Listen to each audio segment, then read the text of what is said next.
your horoscope for 2013, and I want to explain you quickly how to get the best benefit of those videos.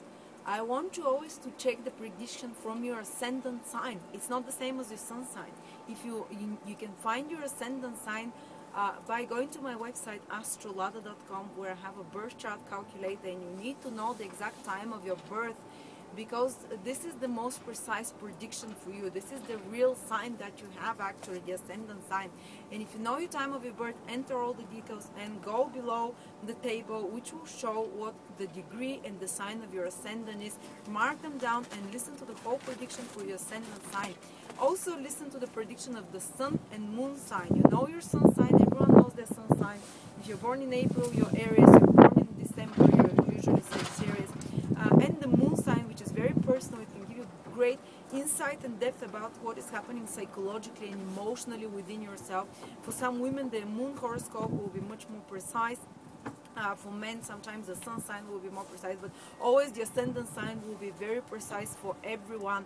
And then I want you to listen to the second part of the sun and moon predictions horoscopes, because I give you specific transits there, and they will be overpowering the influence of everything else that I hear. If you hear your exact day of birth, your exact degree of the ascendant or the moon mentioned in the horoscope, then this really will ring a bell for you, and you'll really feel it in that ear. But always listen to the ascendant prediction for the sign. And if you don't know what your time of birth is, then you can contact one of my psychics for just $14, for just $15 and have a reading with them, because they don't need your time of birth. They are amazing. I've headhunted them from all over the world, and they're amazing. They just tell you details, dates, names. It's fantastic what they can do for you without time of birth or date of birth or anything, because they speak directly to, they see images and hear images. So please enjoy. Anyone who has a question, they can contact my psychics on me on my website astrolada.com.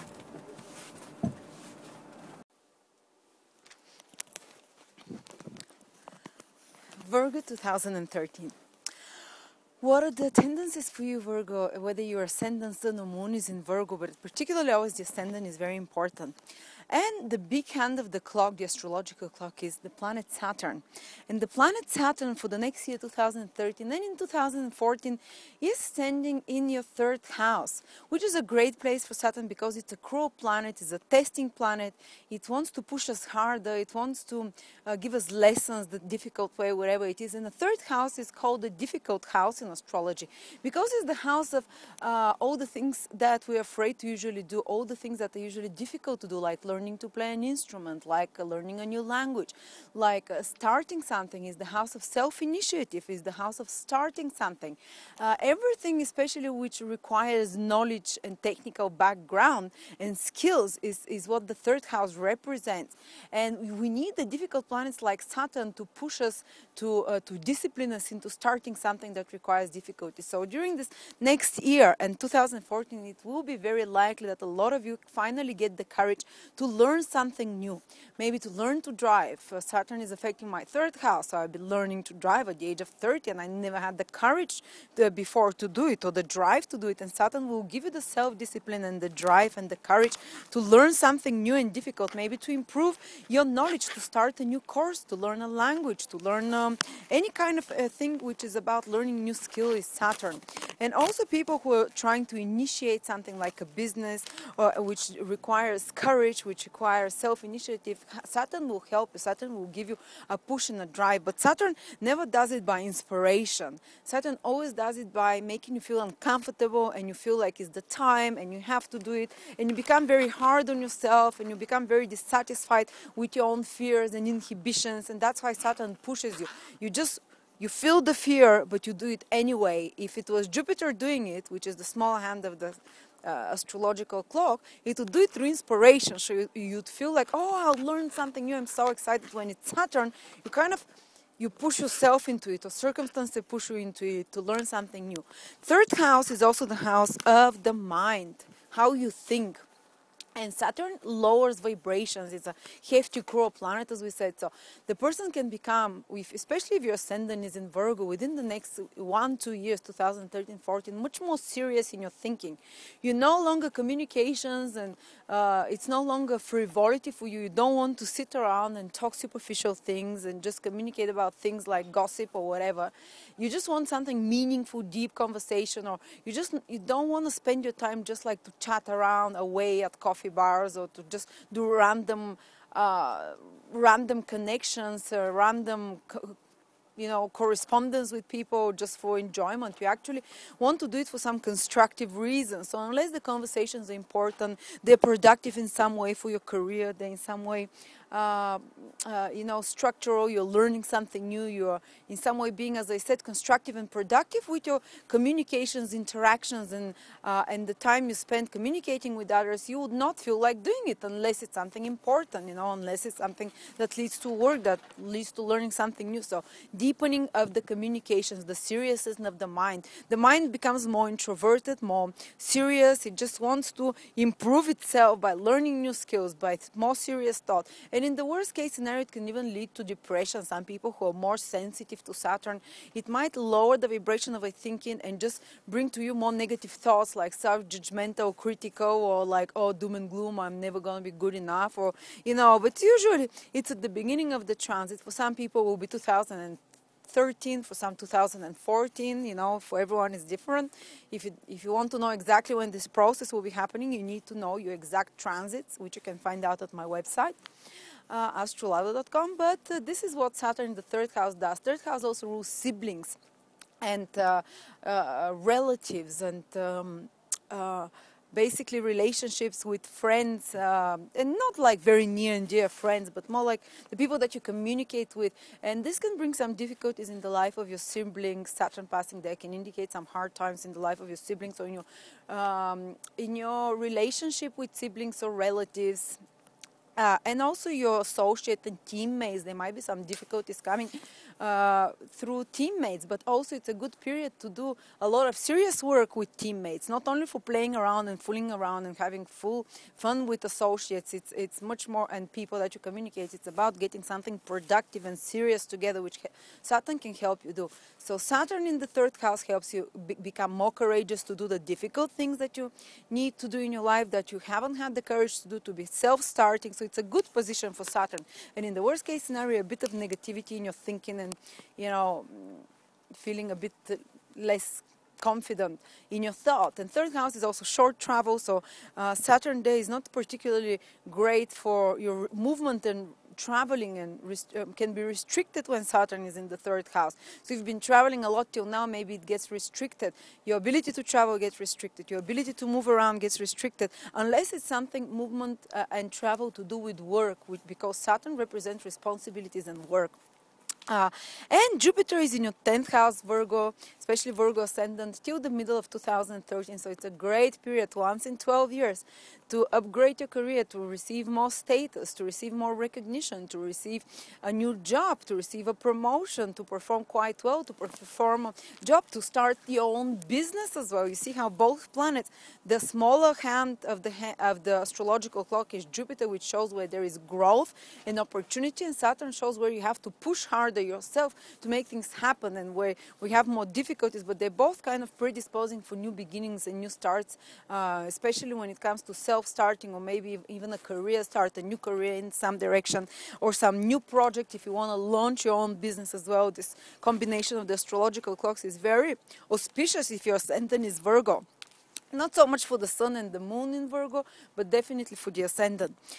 And then Jupiter, after the middle of next year, 2013, from around June, July, Jupiter goes into 11th house, which is a great place for Jupiter to be. Is the house of achievements and gains, is the house of gains, basically.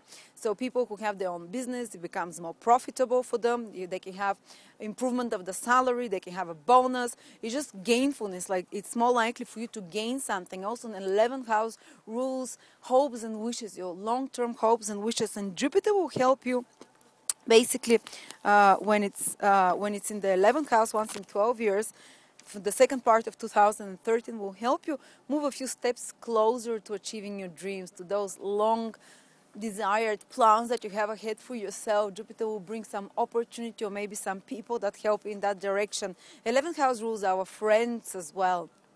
And it's more like people that help us move forward in life.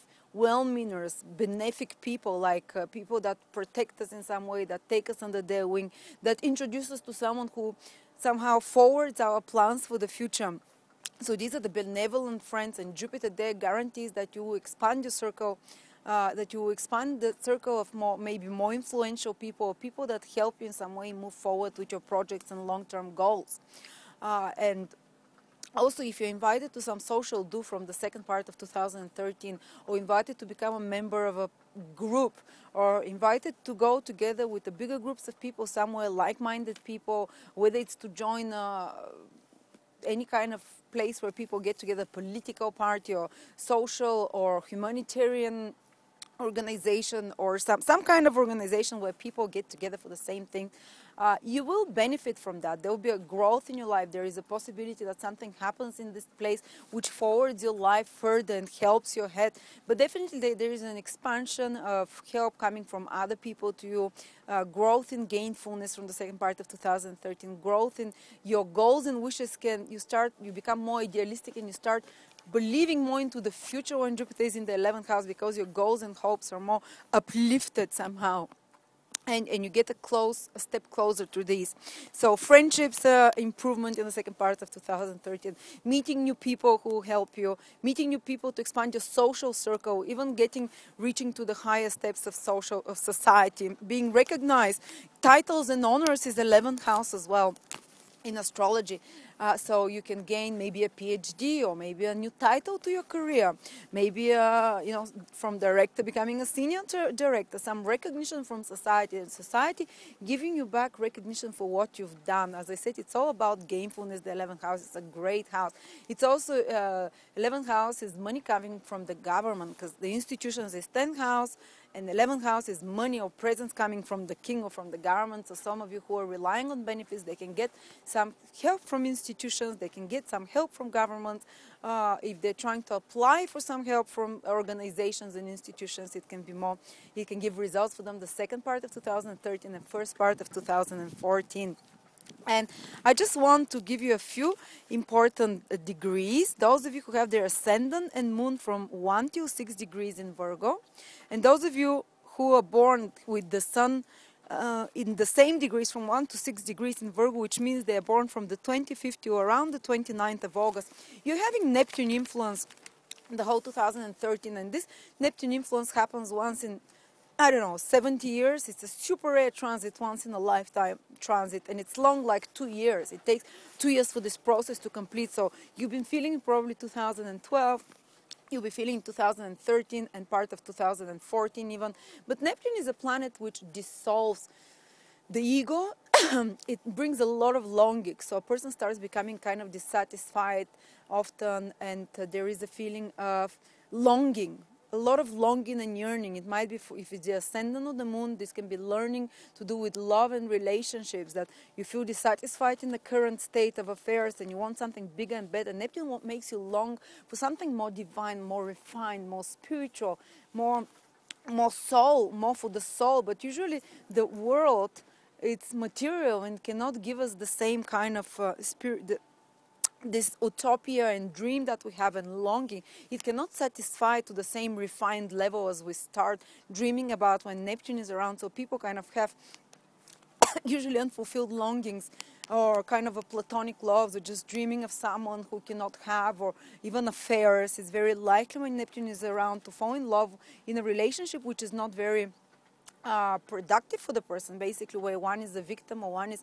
not equal or base. So there is involvement, because Neptune is the planet of deception and fog as well. So be careful of getting involved in love triangles as well, or relationship where you are trying to serve someone or someone is trying to serve you when you're not equally placed. And where it's or there might be initially a feeling of fairy tale romance, of soulmate relationship, but because the transit of Neptune is a difficult one, and it's the aspect is a difficult one, there is usually much more proneness to deception and illusion. And also, those people who have their sun aspected by Neptune, often there might be some disillusionment with their career, and they might have to let go of the current career path so they can rediscover their role in life. And this matters also for the ascendant with the Neptune and with the moon with Neptune. It's just this solution of the old image, the old identity. And there might be a certain period of a few months up to a year of feeling in a fog when the old is dissolved. The new is not so clear where you're supposed to be, so you're walking in a Neptune kind of haze. Sorry.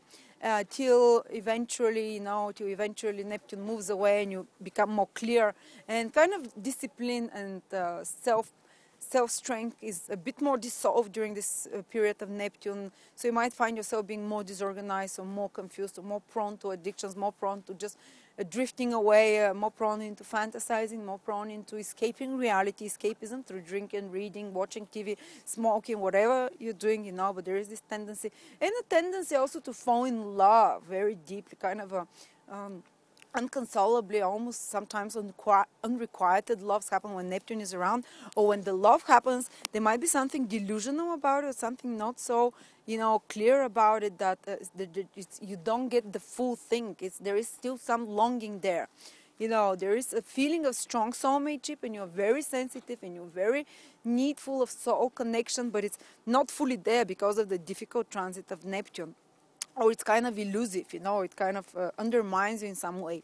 But also, it opens up the heart chakra, Neptune, for those people that I mentioned. So they become much more open to sensitivity, compassion to others, helping others. So the best thing to do during Neptune transit is go out and help others, give from yourself, but don't let others take advantage of you. And usually a person tends to allow others to take advantage of them, helping others who actually enabling others rather than helping them. But if you can do it in a kind of regulated way through some organization, maybe through some getting involved in some charity organization, that will be the best thing for you.